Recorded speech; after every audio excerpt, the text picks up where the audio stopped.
안녕하세요. 오멘사입니다.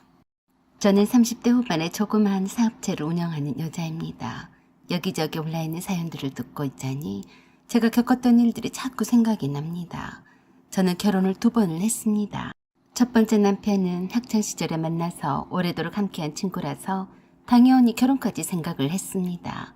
그때만 해도 어린 나이에 순수한 마음으로 만났던 그 친구와는 함께한 세월과 시간이 있었으니 의리로 결혼을 한 것 같았습니다. 이것저것 따지지도 않고 했던 결혼이었어요. 그 친구랑 일찍부터 커플로 알려져 있었기 때문에 학창시절에도 다른 사람과의 교제나 데이트는 꿈도 못 꿨어요. 좋은 시절을 참 바보같이 보낸 셈이었는데 지금 생각을 해보니 안타깝기만 합니다. 저와 그 친구가 취업을 하자마자 곧바로 결혼을 하자고 했습니다. 어차피 만난 헤어질 때 각자의 집으로 가는 것도 하루 이틀이고 데이트 비용도 많이 들어서 더 시간을 낭비하고 돈 낭비를 해가며 결혼을 늦출 필요가 있냐는 남편의 판단에 따르기로 했습니다. 이것저것 다 따져가며 결혼을 한다면 어느 세월에 하겠냐 싶어서 좀 더 안정적인 생활을 위해서 남편과 결혼을 일찍 하기로 했어요. 남편은 첫 직장인 회사 생활이 어느 정도 익숙해질 때였고 저는 회사를 그만두고 따로 장사를 하고 싶어서 고민을 할 때였습니다. 원래 남편과 저는 결혼식의 모든 비용과 신혼집도 양쪽 부모님들이 도와주시면 고맙게 받겠지만 그렇지 않다고 해도 형편껏 맞춰서 하기로 했어요. 둘이 서로 벌어놓은 것도 없이 신혼집도 제가 거주하는 원룸에서 시작할 각오도 되어 있었어요. 하지만 뜻밖에도 시어머니가 전세 보증금을 일부 대주셨습니다. 다른 사람들 눈도 있는데 이렇게 시작하면 되겠냐? 그래야 수정이가 신혼살림을 채울 게 아니니. 부족한 돈은 네가 대출을 받든지 하고 나머지는 수정이한테 돈을 대라고 하든지 해라. 새로 출발하는데 새 살림이 들어와야지. 시부모님도 그리 넉넉한 형편이 아니었던지라 별 기대를 하지 않고 있었는데 전세 보증금을 일부 보태주셔서 큰 힘이 되었습니다. 그래서 방 2개짜리 빌라를 신혼집으로 얻게 되었어요. 좁디 좁은 원룸에서 살던 제가 방 2개짜리여도 나쁘지 않았습니다. 전세 보증금을 일부 보태주었다는 말에 친정부모님께서 결혼식 비용을 전부 다 대주셨습니다. 제가 벌어놓은 돈도 없이 결혼을 하게 되다 보니 친정부모님도 넉넉지 않은 상황이었지만 결혼식 비용을 부담을 해주셔서 참 감사했어요. 신혼여행도 다음으로 미루었습니다. 꼭 결혼식 다음 날에 가란 법은 없었으니까요. 결혼식 포토앨범도 생략했습니다. 결혼식 당일의 기념사진만으로도 충분하다고 생각했으니까요. 나중에 신혼여행을 가서 자유롭게 찍을 작정이었습니다. 그런데 그걸 두고 시어머니는 말이 많으셨어요. 제 앞에서 남편에게 그러셨습니다. 아무리 그래도 그렇지. 신혼여행도 안 가고 사진도 안 찍고 그러면 쓰냐? 네 장인 장모님은 아무 말도 안 하셔. 원래 신혼여행비는 어른들이 잘 다녀오라고 주는 법이다. 내가 너네들 신혼집을 해줬으니까 네 장인 장모가 해줘야 하는 것 아니냐? 그러자 남편이 놀라며 그랬어요. 엄마, 그런 말씀 마세요. 장인어른과 장모님이 결혼식 비용을 다 대주셨잖아요. 원래는 양가에서 서로 반반씩 하는 건데요. 무슨 신혼여행비까지 대주시라고 하겠어요. 너는 그걸 말이라고 하냐? 신랑 측에서 신혼집을 장만을 했으면 신부 측에서도 그만큼 한 것이요. 아무리 딸내미를 몸만 시집을 보낸다고 해도 그러는 것이 아니다. 혼수예단 같은 거 다 생략하고 간소하게 한다고 해도 할 것은 해야지. 뭔 소리를 하고 자빠졌어? 영 시어머니의 말씀이 귀에 거슬리기만 했습니다. 그래도 남편 저를 쳐다보며 참으라고 눈치를 주길래 아무 말 하지 않았습니다. 갓 시집온 며느리가 시어머니가 하는 말씀에 따박따박 말대꾸를 한다고 할까 봐서 그냥 입 다물고 있었어요. 남편이 내 대신에 다 해줄 거라 믿으면서요. 요즘 시대가 어떤 시대인데요. 시어머니 시대와는 가치관도 문화도 전혀 다른 시대가 아니던가요. 혼수예단을 서로 주고받지 않기로 했기 때문에 시댁은 아무것도 해드린 것이 없었어요. 그것은 남편도 마찬가지였습니다.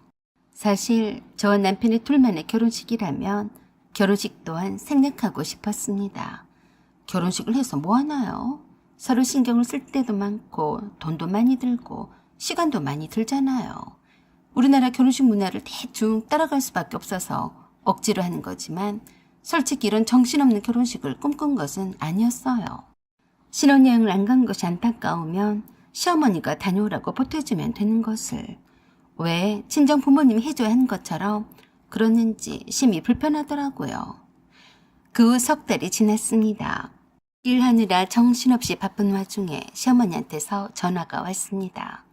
바쁘냐? 나 여기 니들 집에 왔다. 네? 미리 말씀하시지 그러셨어요. 뭐 미리 말하면 달라질 게 있냐? 내가 오고 싶으면 오는 거지. 너는 신경 끄고 일이나 해라. 갓김치를 담은 김에 좀 가져왔다. 어여 비번이나 가르쳐줘. 네, 어머니. 제가 퇴근이 늦는데요. 죄송하지만 만득씨가 퇴근해서 오면 저녁 식사하시고 데려다 달라고 하세요. 뭐? 넌 뭔 일을 저녁 늦게까지 한다고 그래? 맨날 그러냐? 신혼 새각시가 남편 냅두고 일만 해야 쓰겄냐?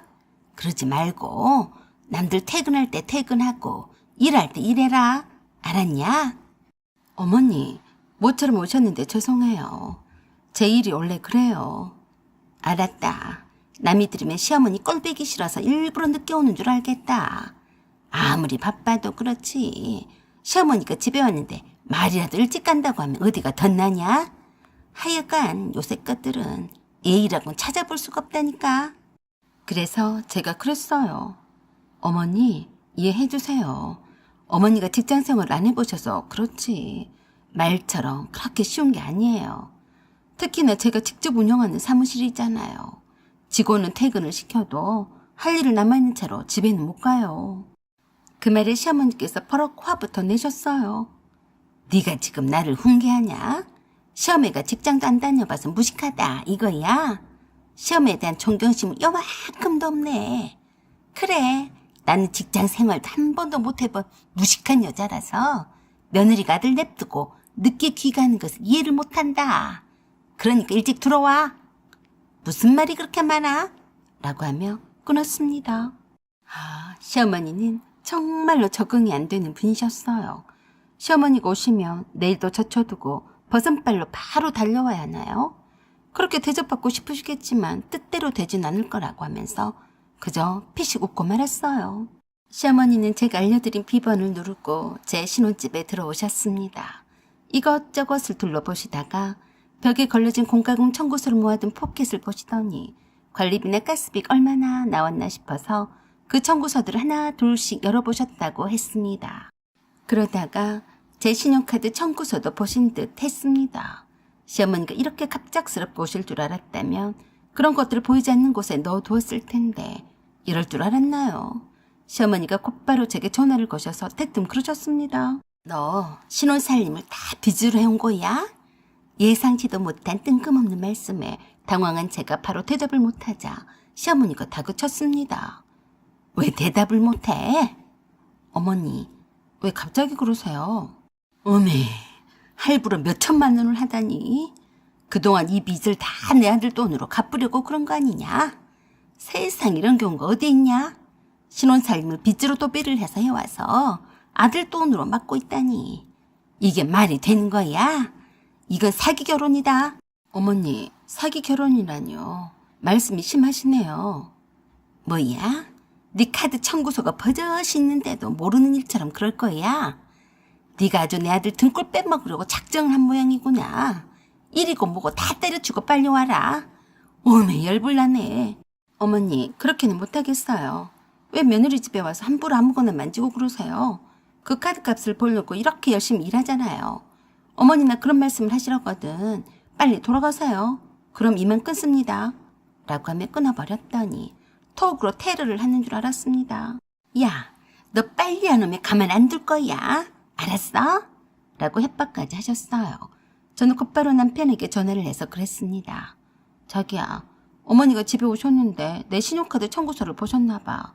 신혼살림 할부로 다 끊어서 장만을 했다고 사기 결혼 운운하시는데 나 정말 기가 막히다. 아, 그래? 그러게 당신 카드 청구서 용지를 안 보이는 곳에 뒀어야지. 엄마가 얼마나 놀라셨겠어. 매달 카드 빚으로 그렇게 많이 나가니까 당연히 그러시지. 일단 엄마가 화가 나셨으니까 다 제껴두고 집에 일찍 들어가기나 해. 알았어? 알긴 뭘 알아. 내가 카드 빚으로 신혼살림 해왔으면 내가 네 돈으로 카드 빚을 갚고 있니? 내가 가게를 오픈하느라 돈이 없어서 그런 거 너도 알잖아. 빈정상하게 그딴 식으로 말할래? 아무리 그래도 어른들이 그걸 이해를 하시겠냐? 결국엔 내가 번 돈으로 카드값을 갚아나간다고 생각을 하실 것 아니냐. 뭐? 너까지 왜 그래? 너도 내가 할부로 신혼살림 해온 게 그게 그렇게 불만이었냐? 불만은 무슨 불만? 다 네가 갚아야 할 돈인데. 하지만 기분 좋은 것은 아니지 않냐? 솔직히 내 월급으로 네 카드값도 갚고 있잖아. 네 혼자서 그 많은 할부금을 어떻게 내? 저도 화가 나기 시작했습니다. 그건 너랑 나랑 이미 끝난 얘기가 아니었니? 일단 내가 돈이 없으니까 네 월급에서 갚아나가고 나중에 내가 그만큼 네 돈을 돌려주기로 했잖아. 그건 그때 가서 할 얘기고 부부 사이에 돌려줄지 안 돌려줄지 내가 그런 거 바라겠냐? 하여간 우리 엄마가 그런 거 이해를 하시겠냐고. 그래서 내가 어떻게 하길 바라니? 네가 어떻게 하긴. 네가 우리 엄마한테 가서 사정을 말씀드리고 죄송하다고 해야지. 어쩌냐? 어느 시부모가 신혼살림 빚져서 장만을 해놓고 아들 돈으로 갚아나가는 것을 용납을 하겠냐? 그냥 아무 말 말고 얼른 가서 죄송하다고 해. 다 벌어서 갚을 거라고 잘 말씀을 드리란 말이야. 남편이 방패막이가 되어줄 줄 알았는데 그게 아니었어요. 은근슬쩍 제가 할부로 신혼살림 해온 것을 못마땅히 했나 보더라고요. 제가 카드 빚을 갚을 능력이 없다면 모를까. 저도 경제적 능력을 갖추고 있는 마당에 시어머니나 남편이나 제가 하는 행동이 이해가 되지 않았습니다. 할 수 없이 일을 해도 손에 잡히지 않으니 하다가 말고 집으로 일찍 퇴근을 했습니다. 시어머니가 오만 인상을 탈쓰고 앉아서 저를 눈 빠지게 기다리고 있었어요. 식탁 테이블 위에는 각종 고가금 청구서와 제 카드 남편 카드 청구서가 늘어져 있더라고요. 대번에 저를 보시더니 바로 그러셨습니다. 한시가 급해 죽겠는데 왜 이제 사오냐? 어머니, 제가 놀다 온 거 아니에요. 어머니 때문에 일부러 일도 다 못하고 온 거예요. 다그치지 마세요. 뭐야? 터진 입이라고 잘도 놀리는구나. 네? 왜 그렇게 말씀하세요? 왜 그렇게 말해? 너는 염치도 없냐? 세상에 이게 다 뭐냐? 땡전 한 푼도 안 들이고 내 아들과 결혼을 하더니만 결국에 내 아들 돈으로 살림을 장만하려고 그런 게야. 두말할 것 없다. 난 이런 꼴은 절대로 못 보니까 당장 이 돈을 네 친정집에서 가져오던지 아니면 갈라서라. 네? 어머니, 무슨 말씀을 그렇게 하세요? 제가 놀고 있어요? 이거 전부 다 제가 빚진 거는 오빠 카드가 아니에요. 그러자 시어머니가 제 카드 청구서를 제 얼굴에 냈다 던지면서 그러셨어요. 갚기는 뭘 갚어? 당장에 내 아들 집에서 나가거라. 너 같은 거지 같은 며느리는 필요가 없다. 내 아들 인생 말아먹을 일이냐? 내가 너 같은 며느리를 보려고 없는 살림에 실어주 보증금에 보태라고 돈 준 줄 알아? 당장에 꺼져라. 행여나 애기라도 생겼으면 어쩔 뻔했냐? 으휴, 뻔뻔스러운 것. 어이가 없고 황당했습니다. 물론 제가 카드 빚진 거는 잘못한 거지만 그것도 제가 알아서 할 일이지 않나요? 제가 놀고 먹는 주제도 아닌데 이건 아니다 싶었습니다.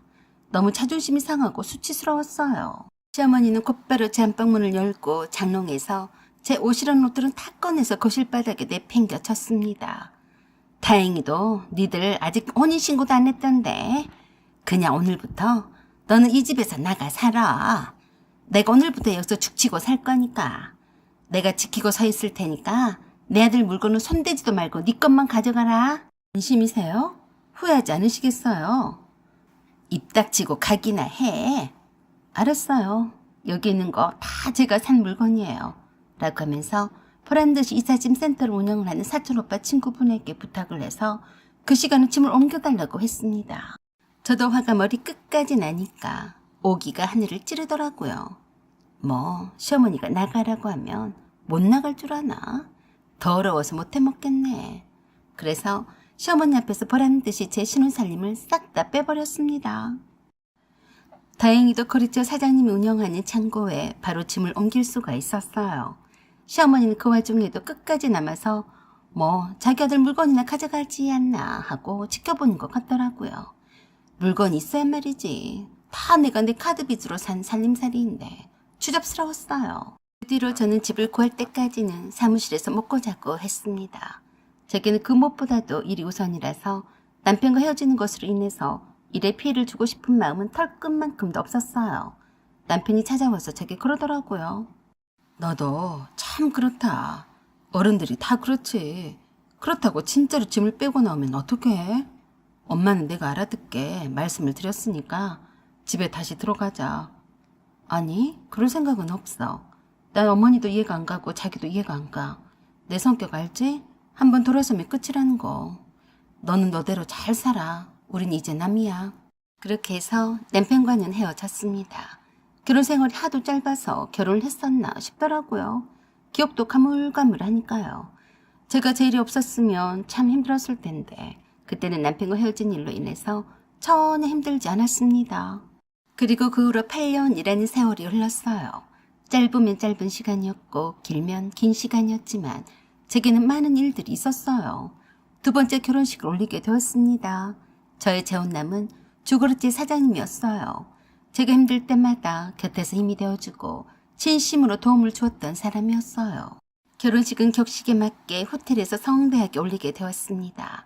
신부 대기실에서 손님들과 사진도 찍고 있었는데 웬 추리한 모습 할머니가 제게 쭈뼛거리며 다가오는데요. 그냥 지나칠 수가 없더라고요. 한 번 보고 바로 알 수가 있었으니까요. 첫 번째 남편의 어머니였던 전 시어머니였어요. 저랑 눈이 딱 마주치자 얼른 고개를 돌리는 걸 보니 맞는 것 같더라고요. 행색이 남는 걸 보니 제 결혼식에 하객으로 온 것 같지는 않았습니다. 그래서 호텔 예식 관계자를 불러서 물었어요. 여기 하객들 말고 다른 분들도 출입이 가능한 건가요? 아닙니다. 저희 직원들 말고는 출입이 제한됩니다. 왜 그러신가요? 아까 여기 어떤 할머니가 계시던 것 같던데. 할머니요? 네, 어디서 많이 본 얼굴 같아서요. 푸른 티셔츠에 파란색 바지를 입었던데. 아, 저희 직원입니다. 여기서 일하시는 청소해주는 아줌마예요. 아마도 할머니라고 하신 것 보니까 화장실 담당 아주머니인 것 같은데요. 모셔올까요? 네, 얼굴이 낯이 익어서요. 혹시 한번 모시고 오실래요? 제가 아는 분인가 해서요. 네, 알겠습니다. 분명히 전 남편의 어머니인 것 같은데 그 와중에도 궁금하더라고요. 결혼식까지는 시간적인 여유가 있어서 한번 보고 싶었습니다. 한참 지인들과 사진을 찍고 있는데 호텔 관계자 매니저가 그 할머니를 대동하고 왔습니다. 그 할머니는 저를 똑바로 쳐다보지도 못하고 고개를 푹 숙이고 있더라고요. 그 호텔 매니저가 제게 그랬습니다. 여기에 말씀하신 그 아주머니를 데리고 왔습니다. 라고 하자 제가 그 할머니에게 그랬어요. 아까부터 왜 저를 자꾸 쳐다보셨어요? 혹시 저를 아세요? 고개를 푹 숙인 채 머리를 흔들어대며 아니라고만 했어요. 그래서 다시 한번 제가 물었습니다. 혹시 제가 아는 박만득 씨의 어머니가 아니세요? 그때서야 고개를 들더라고요. 오랜만이다. 저를 알아보시고 확인차 오신 거였어요? 응, 그래. 정말로 만득 씨 어머니일 줄은 몰랐네요. 연세도 있으신데 왜 여기서 힘들게 일하세요? 그게 그렇게 되었다. 그때 어머니가 저를 내쫓으신 덕에 이렇게 좋은 사람을 만나서 결혼까지 하게 되었어요. 원망하지 않아요. 오히려 감사를 드리죠. 난 일하러 가봐야 해서 라며 저와의 대화를 영 거북스러워 하길래 잘 가시라 했습니다. 호텔 관계자 매니저의 말을 들어보니 만득 씨 어머니는 지하층 화장실 청소 담당이라 했는데 아마도 호텔 로비에 걸려있는 저희 결혼식 사진을 본 후에 확인하러 직접 올라온 모양이었습니다. 아들이 교통사고로 식물인간으로 오랫동안 병상에 누워있다며 딱한 상태라고 그러더라고요. 아휴, 참 안 됐다는 생각을 했습니다. 잘난 남편과 성대한 결혼식 올리는 저를 보고 얼마나 망연자실해 했을까요? 사연은 여기까지입니다. 구독과 좋아요 부탁드려요. 감사합니다.